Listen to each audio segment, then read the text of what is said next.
Tudo bem, pessoal? Pessoal, é o seguinte, aula 5. Aula 5 a gente vai continuar falando de previsão de demanda, tá? A gente já estudou alguns métodos de previsão de demanda e a gente vai começar a falar de níveis de estoque, tá? Vou fazer um vídeo rápido, tá? Só para passar alguns conceitos de previsão de demanda e de níveis de estoque, tá? Vamos lá. Pessoal, até a gente lá na última aula presencial, o que nós vimos? A gente viu o método do último período, que não, na verdade é um método, é só a replicação de um determinado volume que se replica em determinado tempo, certo? Serve para muitos fornecedores de produtos como commodity e produtos que têm uma sazonalidade perene, produtos que sempre saem na determinada época de vendas, ou no verão, ou no inverno, enfim, são produtos sazonais. A gente aprendeu como fazer a média móvel, a média móvel ponderada, que lembrando que são aquelas que nós atribuímos valores, pesos na verdade, ao histórico, e lembrando que o peso, quanto mais próximo da data que eu quero esse resultado, mais peso eu dou. E por quê? Porque você tem mais confiança nos dados mais perto de você, ou seja, eu tenho mais confiança nos dados de 2019 e ele recebe mais peso do que um dado lá de 2008, 2010, enfim. E o outro método que a gente vai conhecer é dos mínimos quadrados, certo? Vamos decompor ele aqui, tá bom? Nós teremos uma aula específica de explicar, de entender e ver como se aplica em quais casos cada um desses tipos de conta, quais são os benefícios de cada uma. Mas primeiro a gente tem que saber usar elas, para depois escolher o melhor método para cada empresa, tá bom? Cada situação, para cada fluxo. Pessoal, o que acontece? Nos mínimos quadrados, a gente precisa descobrir o meu valor de y, ou seja, o meu valor anterior, com relação àquilo que eu estou projetando, ou seja, a partir do que eu observo, valor y, aquilo que eu estou projetando no futuro. Para a gente resolver essa conta aqui, a gente tem que desvendar uma outra conta, na verdade, que é esse sisteminha. Esse sisteminha, para quem teve regressão linear, vai lembrar, certo? Então a gente tem que resolver esse sistema para achar A e B, que são as nossas variáveis dos dados observados. Depois que a gente resolver essa equação aqui, nós vamos descobrir o x nessa fórmula aqui. O x é saber quando vai acontecer o volume que eu estou projetando, certo? Para não ficarem muito assustados, para não ficar muito preocupados aí com essa sopa de letrinhas, eu fiz um passo a passo, um exemplo aqui, ok? Vamos seguir ele agora. Passo 1, construa uma tabela. Essa tabela, o que precisa conter essa tabela? Dados do enunciado, que na verdade, sempre vai ter no enunciado. N e Y. O que é N e Y? N e Y é períodos, certo? E o que é um período? É janeiro, é fevereiro, março, é segunda, terça, certo? Isso vocês já sabem, ok? E o que é o meu y? O meu y, ele é um valor também informado sempre nos meus enunciados, certo? Então, no exercício, nas atividades de vocês, sempre vocês vão partir de um dado histórico, tá? Então, digamos, já estou fazendo uma simulação aqui para a gente fazer umas brincadeiras, tá? Vou botar aqui 100, 110... 120, tá bom? Ok. Bom, passo 1, construir a tabela. Essa tabela é composta de N, X. O que é o X? O X representa a sequência dos períodos, ou seja, segunda-feira é período 0. Já estou no passo 3 aqui. Terça-feira começa em 0, já é meu primeiro período, aqui é o meu segundo período, certo? O que eu preciso ter também de informação? Que aí que vocês, a partir daqui vocês estão calculando, né? É a potência, levar à potência os números da coluna x, certo? De x. 0 vezes 0 é 0. 1 vezes 1 é 1. 2 vezes 2 é 4, certo? Passo 5. Multiplicar x por y. O valor do meu x é 0. O valor do meu y é 100. 100 vezes 0 é 0. 1 vezes 110 é 110. 2 vezes 120 é 240. Ok? Bom, passo 6. Somar os valores das colunas. Ah, mas como já começa o problema. Como é que eu vou somar n? N é os itens, é o quantos elementos tem. Por enquanto, o somatório aqui é 3, certo? Qual o somatório de x? Também é 3. O somatório de y é 330, certo? 1, 2, 3, 1, 2, 3, isso aí.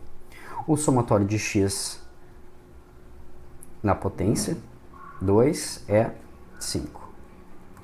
E o somatório de xy é 350, certo? Isso é isso aí. Ou seja, até o passo 6 é muito tranquilo, porque você só está preenchendo a sua planilha que você criou. Seu período, a sequência do seu período, os valores já informados no enunciado, que são os volumes que você consumiu, a potencialização dos períodos informados e a multiplicação de xy, certo? Depois, passo 6, a soma desses itens aqui, certo? Como eu vou ter um exemplo próprio, eu vou apagar aqui, só para ficar bonitinho, e a gente vai seguir para o passo 7. Ah, e por que a gente precisa? Deixa eu voltar aqui. Por que a gente precisa desses resultados finais, tá? Porque, pessoal, olha só, isso aqui são as somas, certo? Eu preciso substituir esses números nessas fórmulas aqui, e é isso que a gente vai fazer agora, tá bom? Ó, um exemplozinho que eu criei aqui, bem simples. As vendas de erva mate de 1 kg no armazém Esquinão entre 2015 e 2019 foram 108, 119, 110, 122 e 130. Ou seja, isso aqui é o meu Y. E isso aqui é o meu X. Desculpa, esse aqui é meu N. Perdão, esse aqui é meu N. Então, meu N, 2015 a 2019. E o meu Y de 108 a 130. Preenchi de 0 a 4, então 2015 foi quando iniciou o período, aí 1, 2, 3, 4, até 2019, certo? O que nós queremos descobrir, no final das contas, é esse X. Esse X já está aqui, ó. Esse X aqui, nessa última fórmula, é 5. É esse 5 aqui, ó. Certo? E vocês vão entender por que depois, certo? Fiz a potencialização da coluna X, de todos os itens X, desculpa. Botei eles na potência e multipliquei o X por Y, certo? Criei todas as somas abaixo. E o que eu fiz com esses resultados? Comecei a transferir para as nossas contas, tá? Eu só copiei a conta original para a gente se lembrar, ok? O somatório de Y é 589, N vezes A, N é 5, fica 5A. O somatório de X fica 10, 10B. Na equação de baixo, nós temos o somatório de XY, que dá 125, o somatório de X dá 10, mesmo de cima, então fica 10A, e o meu somatório de X na potência 2 é 30. Coloco aqui 30B. Certo? Vamos seguir. Bom, começam aí algumas complicações, mas são simples de serem observadas. Pessoal, para a gente resolver essa equação, você precisa sempre isolar um número, certo? Presta atenção aqui. Se tu não consegue zerar, você tem um problema. Normalmente, assim, ó, se você consegue zerar B, você pode zerar B. Se você consegue zerar A pela própria equação, ótimo. Quando você não consegue zerar A ou B, você começa sempre pelo A. Vamos sempre ter isso como regra aqui, pelo menos nas nossas atividades, porque fica mais simples, certo? Mas a gente sempre, para achar essas variáveis porque a gente tem duas variáveis em cada equação, tem A e tem B, tem A e tem B. Só eliminando A ou B nessas equações, para você descobrir o valor de um ou de outro, certo? E eu vou ter uma observação. Para isolar B, você precisa zerar A, certo? Então, se eu tenho, por exemplo, um 5A positivo e um 5 negativo aqui embaixo, 5 menos 5, porque mais com menos fica menos, então fica 0. Opa, já tá legal, já atende a partir disso aqui, certo? Se tem algum valor que anula o outro, por exemplo, mesmo não sendo positivo e negativo, mas que dê 0, certo? 10 menos 10, ok? Ou, em último caso, se os valores forem os mesmos valores com os mesmos sinais, você só vai multiplicar por menos 1, ok? Isso aqui são regras matemáticas, tá, pessoal? Quem teve regressão linear deve lembrar disso, ok? Bom, mas vamos aos passos. Passo 8. Dividir A da primeira equação, A, isso aqui, pelo A da segunda equação, pelo esse 10 aqui, ok? 5 dividido por 10 é 0,5, ok, atendido 8. Passo 9. Multiplicar o resultado por menos 1. Qualquer valor multiplicado por ele mesmo, mantém-se o valor original com o sinal do menos, ou seja, esse 0,5 vezes menos 1 dá menos 0,5, ok? Passo 10. Multiplique todos os termos da segunda equação. Pode ser da outra também, tá, pessoal? Mas pode ser de qualquer uma, pode ser da A, da primeira ou da segunda, mas vamos usar da segunda. Desculpa. E vamos a partir daqui, gente. Uma coisa que eu não destaquei aqui, ó. Vocês vai ter situações nos exercícios que vocês vão ter muitas casas decimais, infinitas casas decimais. Vamos combinar que vocês vão até 4 casas decimais, seguindo as regras de arredondamento matemático, ok?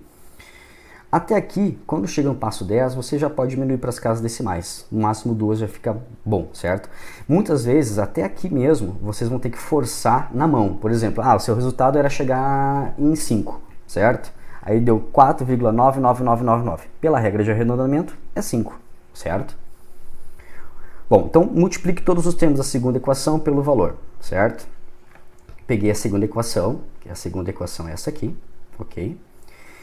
Por o resultado final, que é menos 0,5. 0,5 negativo vezes 1.225 dá menos 612. 0,5 negativo vezes 10 dá menos 5. E 0,5 negativo vezes 30 dá menos 15. No caso fica 15b, certo? Passo 11. Reescreva o sistema com a primeira equação e a nova equação embaixo. Ou seja, primeira equação e a segunda equação que você acabou de criar. Então, você remonta o sistema, tá bom? Só para lembrar de onde a gente tirou esses valores originais saem daqui, tá bom?